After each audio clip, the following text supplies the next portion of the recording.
Last year, more millionaire residents permanently relocated to Dubai than to the cities of New York, London, and Singapore combined. Wealthy residents are physically relocating their families, uprooting their operating businesses, and shifting their structural capital permanently to the Gulf. Analysis of this trend usually focuses on the zero-tax environment, but look closely at this map. The United Arab Emirates sits directly in the center of four of the world's largest economies. It actively conducts business with the United States, China, Russia, and India, all at the exact same time. In a world of increasing economic tension between those superpowers, a neutral geographic address offers a layer of protection that no low tax rate can buy. The math of the tax code is the starting point. As this chart shows, the UAE maintains an absolute 0% rate on capital gains, personal investment returns, and inheritance. These specific tax laws have been on the books for decades. If the appeal was purely financial, the migration would have happened 20 years ago. The rules stayed the same, but the stability of the rest of the world changed. The shift to remote work in 2020 proved to major operators that physical proximity to a headquarters was no longer a requirement for running a global enterprise.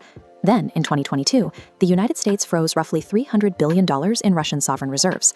The takeaway for global family offices was that holding wealth in Western, dollar-denominated systems makes that capital conditionally safe. By 2023, U.S. federal debt crossed $33 trillion. This created political pressure to target private capital and generational wealth to cover the deficit. In 2024, the BRICS alliance expanded, and the UAE joined as a partner state. A financial address in Dubai now serves as a direct bridge to both Western and non-Western financial networks simultaneously. Each of these events eroded the presumed safety of legacy financial centers. Together, they triggered a coordinated exit toward diversification. Media coverage often confuses this move with obtaining a UAE passport. Full citizenship remains highly restricted and is largely granted at the discretion of the government. The actual mechanism is the UAE Golden Visa. It is a long-term residency program that allows individuals to legally live, work, and establish official tax residency inside the Emirates.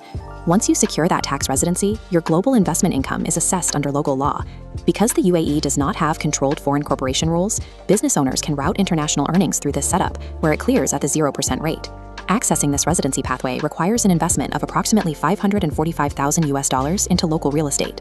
The government built free zones, like the Dubai International Financial Center, for Western asset managers.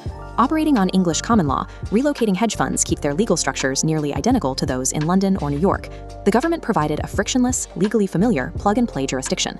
They built the modern infrastructure, and the global capital followed. The UAE's ultimate defensive moat is its aggressive maintenance of diplomatic neutrality. The UAE holds ties with the US, is China's largest regional partner, maintains Russian financial channels, and is a hub for India. It engineered its foreign policy so it's functionally impossible to be on the wrong side of a dispute. This specific financial dynamic has historical precedent. For most of the 20th century, global wealth parked money in Switzerland because Swiss neutrality protected those assets from the surrounding wars. Switzerland is now deeply integrated into Western sanctions frameworks. It can no longer offer that absolute, impartial guarantee. The logic of wealth protection remains the same, but the geographic center has moved from the Alps to the Arabian Gulf. This trend is no longer restricted to billionaires. The necessary legal and banking infrastructure has been productized, allowing business owners in the $5 to $50 million net worth range to access these structures at scale. Digital entrepreneurs are accelerating this shift. If a company generates its revenue entirely online, the founder's only requirement is to choose the most advantageous legal domicile for the business. For centuries, capital was physically and legally bound to a person's national passport. If you held a British passport, your wealth lived in British institutions under British laws. Mobile individuals now treat their financial domicile as a calculated decision, separate from the citizenship they were born with. This strategy is moving into the institutional space. Next, we'll examine how the UAE's $1.5 trillion sovereign wealth fund, the Abu Dhabi Investment Authority, is deploying capital globally. The UAE recognized that national identity and capital were splitting apart. They simply built the definitive global machine to capture that trend first. Subscribe for more.